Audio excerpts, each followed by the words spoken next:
আমরা যদি মেয়েরা রান্না না করি তোমরা ছেলে গেলে পেটত ভাতে যাবি না। মনে মনে ভাবি এটাই তো আমার সংসার, আমার স্বামী আছে, আমার সন্তান আছে, তাদের জন্য কিছু করতে হবে। আর আমি গুলো এরকম শুয়ে বসে থাকি, সংসারটা তো আমার চলবে না। আর আমাদের মতো মেয়েদের সংসারের কাজ না করলে শ্বশুর শাশুড়ির অনেক কথা শোনে এবং স্বামীরও কথা শোনা লাগে।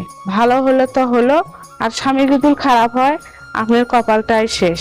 তারপরেও দেখবেন পান থেকে চুন খসলে অনেক কথা শুনতে হয় শ্বশুর শাশুড়ির, সবার আর কি, পরিবারের সবার। ওই যে আমরা পরের মেয়ে, আমাদের তো কথা শুনতেই হবে। আসলে কি এই মেয়েদের কোথায় শান্তি নাই? শুধু কি ঘরত যে সেমাই দেখলাম, তুমি আমাকে সেমাই খাবার দিলে না। তুমি কি ছোট ছোট নিয়ে খার পাও না? দেখতেছো না আমি কাজ করিচ্ছি, কোন দিকে যাবো? আমি না অসুস্থ, তুমি তো আমাকে তুলে খেলে না। ও, ভালো কথা বলছো। তা যাই হোক, তুলে খেলে মনে খাওয়া রান্না হয়ে গেছে যখন, চলো।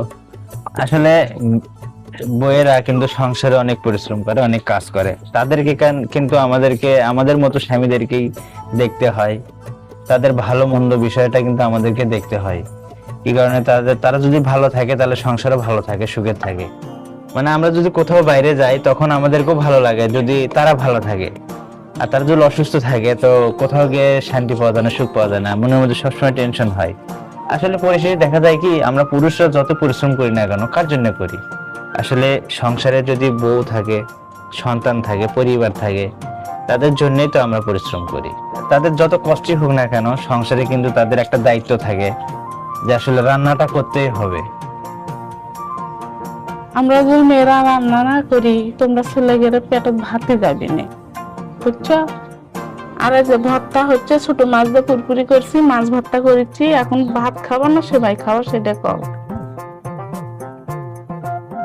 নাও, তুমি আগে ভর্তাটা করে নাও, ভর্তা মনে হয় মজা হবে আজকে। লাল লাল করে ভাজিছি, মজা তো হবে।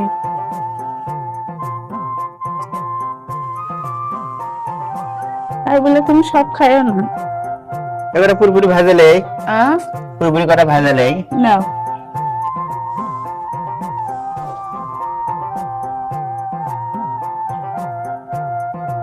দাও রাত ভর্তা খাও। হ্যাঁ, সমস্যা নাই, আমি একটা ভেজে নিচ্ছি। তো আমি একটু তাকে হেল্প করি রান্নার কাজে। থাক, তুমি পাবা না, আমি ভাজবো নি। তো আমরা যদি স্বামীরা স্ত্রীদের পাশে না থাকি তাহলে তারা যাবে কোথায়? সংসারে কিন্তু তাদের অনেক দায়িত্ব। কথায় আছে, সংসার সুখের হয় রমণীর গুণে। সেই রমণী যদি ভালো না থাকে, সুস্থ না থাকে, তাহলে সংসার কেমনে সুখের হবে?